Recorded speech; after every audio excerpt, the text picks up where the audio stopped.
Hi, and welcome back to Football Made Simple.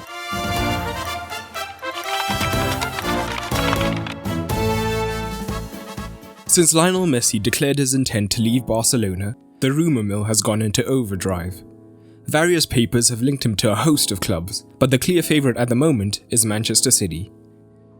The club is built to accommodate Messi, potentially reuniting him with former Barcelona employees like Guardiola, Chiqui Begiristain, and Soriano. But on the pitch, Messi would be a far better tactical fit at Manchester City than Barcelona. But why is that?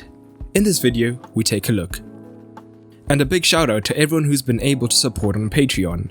If you want to get early access to videos and some exclusive videos as well, check out patreon.com/footballmadesimple. And if you can't support, no problem at all. A like on the video goes a long way. Now, let's get into it. The three main players who allow Messi to thrive in the City lineup are Kyle Walker, Kevin De Bruyne and Raheem Sterling, whose stats you can see on screen now through the OneFootball app. This is just a fraction of the stats and news OneFootball is capable of giving you, and you can get the app completely free through the sponsored link in the description below. These players, and the system as a whole, affect Messi's playing style. Both clubs use a base 4-3-3, and at Barca, Messi plays on the right, and he would most probably do the same at City. At Barca, although he starts on the right wing, he tucks in almost immediately, and if you want an even more detailed look at why this causes problems for Barcelona, check out the video linked up above now. As a result, Barcelona's attack is immediately lopsided, and Semedo has to push high to make up for the lack of width.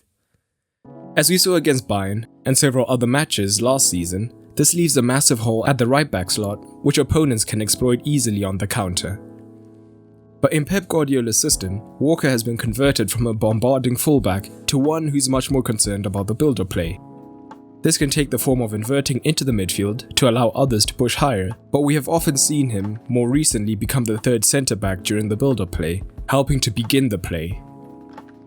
We can see the difference in involvement in the build-up play in the passes into the final third and progressive passes between Semedo and Walker. And of course, the secondary effect is that there is defensive cover at most times for Messi, who rarely tracks back.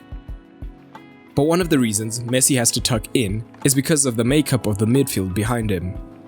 De Jong, Busquets, Arthur and co are all good midfielders, but do a lot of ball rotation in the midfield rather than breaking the opposition lines. So, Messi has to drop deep to initiate this play. But at City, this is different, with midfielders like Gundogan, David Silva and De Bruyne, who are built with forward thinking in mind and are happy to get the ball into the forwards. So instead of Messi dropping deep to do this work as well, he can stay higher up the pitch instead.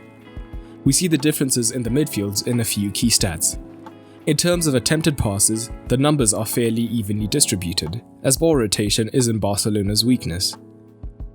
But the ball progression stats tell the story, as City's midfielders come out on top as they have that penetrative edge. You notice, in addition to his offensive role, Messi has to do Kevin De Bruyne levels of ball progression as he drops deep to initiate the play for Barca. And now we see another area where De Bruyne and the rest of the midfield will allow Messi to thrive. At Barcelona, the midfield behind Messi provides almost no creativity, which is another reason that Messi has to drop deep and not only begin the play, but also create the goal-scoring opportunities.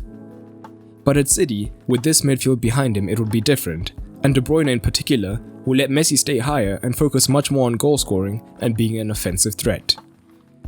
Messi staying higher up would allow him to be closer to the goal, and we would probably see his goal output go up. The difference in creativity between the two midfields is stark. Only Rodri completes less passes into the box than the Barcelona midfield, and again you see Messi has to do a lot of this at close to De Bruyne levels. It's a similar story for key passes, with no other Barcelona midfielder outperforming any City midfielder, and the responsibility falling on Messi. The expected assists per 90 again sees City dominate near the top. The shots created per 90 show a similar pattern, with City continuing to come out on top in this stake as well.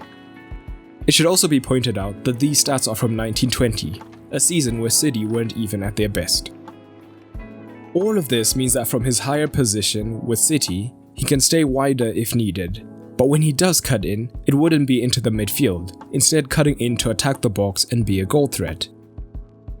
But this now looks like a lopsided attack once again, and if Walker is not overlapping like Semedo, where would the width come from? That, of course, would be Kevin De Bruyne, who naturally in his game, when the centre is too crowded, drifts toward the right wing to create with crosses and passing, so he would be able to provide high quality width to City. In addition, they would create space for each other, as if the opposition overcommits to one of them, the other has space. Finally, we move on to the role of Sterling on the left. At Barcelona, Griezmann has often been the left winger, but this isn't his natural game, as he likes to be on the right or central, so he tends to drift central during the build-up phases, just serving to clog up the midfield further. Sterling, on the other hand, can operate central, but if asked, can hug the touchline, which would create more space for Messi to operate in the center of the pitch. So, where Griezmann cuts in early looking to create, Sterling cuts in late looking to attack the goal. The current Manchester City side is set up to take of Messi's quality. The only way it would be better equipped was having Leroy Sané wide left, as he hugs the flank even more than Sterling. But still, stylistically, City may be the best team for Messi in world football. But do you see this transfer happening? And how do you think he'd fit in? Drop it down below. And a big thanks to the following Patreons for helping to make this video possible: Ishbal Jandu, Jeffrey Hanna, William Wilkinson, Aston Akume, Matt R, Peter Olinkowitz, Ali Camber, Soccer Down Here, Yijang Wang, Fabian, Ali Badara, Omri, and Dennis. But that's all for today, and remember, keep it simple.